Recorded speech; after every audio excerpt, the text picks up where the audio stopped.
everyone and happy spring. My name is Blare Conlin and I am a horticulturalist by trade, and I'm an urban farmer with Cowichan Green Community in Duncan, BC. Right now we're standing at the beautiful Farm and Food Hub, and this is where we propagate many of our plants for the season. We run a nursery here that have native plants, edible plants, medicinal plants for sale, and we also run a market garden as well, so we can get all those good fruits and veggies out to our community. Something that we're going to be talking about today in light of the springtime coming and things starting to warm up, all the birds are starting to come out and the plants are ready to start growing as well. So we're going to talk about things that you can do to prepare for seed starting and getting your garden growing for the season. Here on the island right now, we are experiencing a warming of daytime temperatures, but the night times are still quite cool. But that's okay, that doesn't mean that you can't start growing some things. There are plants that do really well in cold weather, and this includes things like peas, your cold greens such as spinach, arugula, your mustard greens, and also your brassicas like cabbage, broccoli, cauliflower, kohlrabi, etc. But the thing is that these seeds still require a minimum temperature for germination, which means that they won't emerge out of the seed unless if they have a warmer temperature to start with. So starting your seeds indoors inside a pot can be a really good idea to get a head start on the growing season, even for these plants that prefer the cool weather. So today we're going to be doing a demonstration of what it looks like to seed peas. We're going to be sowing some snap peas. So all you really need for this is your pots. You can also use trays as well if you want to seed many. We're just going to use these 4-inch pots here, and you will need a good seed starting mix. So this is important because something like this, we use Pro Mix. There's also other great seed starting mixes, but this is something that is great for seed starting because it's light, it's fluffy, and it's also sterile. And that's really important because young seeds are very vulnerable to heavy moisture, to diseases, to things that can cause a damping off. So sometimes you might start seedlings and you'll get some algae growing on the surface, or you might have a little bit of wilting in some of your smaller seedlings, and that's a sign of damping off. There's too much moisture, there's too much biological activity in the soil, and that often happens when you use something like a homemade compost or even native soil to seed start, because it's just too rich in organic matter. So you want to start with something that's light, that's fluffy, and that's sterile. Pro Mix is what we use at the farm, and that's what we'll be using today. So to get started here in my pots, a trick that I like to do is to pre-moisten my soil even before planting. So I'll give these pots a little bit of a once-over, and I will let the soil sink in, and I'll prepare my seeds for planting. These are snap peas that were grown by a community member this year. We're going to try them out. They're a favorite of ours. They're great for snacking. The kids love harvesting them, and we love growing them at the farm. So we got these nice beautiful seeds ready here. And you can take a pencil, you can take your finger, something that allows you to just poke inside of the soil to create a shallow little crater. And you want the depth to be at least twice as tall as the height of the seed. So that looks about good to me. Your seed packages will also have directions for seed depth, and you can follow them as required. You're going to place your seeds in the middle here, and you're just going to gently cover them up, pat down the soil a bit, and because the water has compressed some of the soil, I'm just going to top dress a tiny bit on top to tuck them in, so that they're nice and level.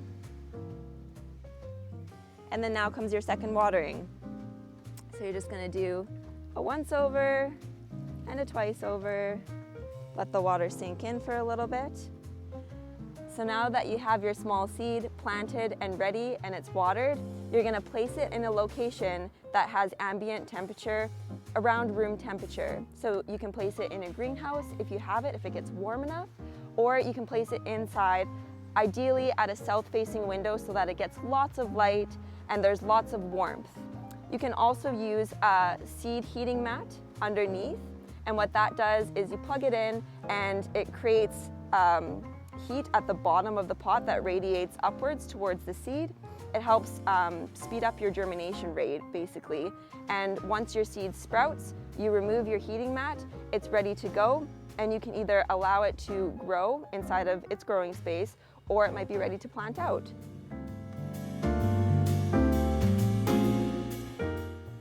So you might be wondering, you have some seedlings ready, when is it actually time to start planting? There are some things that you can do to prepare your beds for outdoor planting. And one of those things, since we have such a rainy season over here, and if you're in a climate that has a rain season over the winter, it's always a good idea to start removing the debris. If you have mulch, or if you have green manure, or if you have burlap sacks on top of your beds that you tuck them in for the winter, that's great. But now it's time to remove those things so that your soil can become aerated again, so that your soil can start warming up to be more hospitable to your seedlings.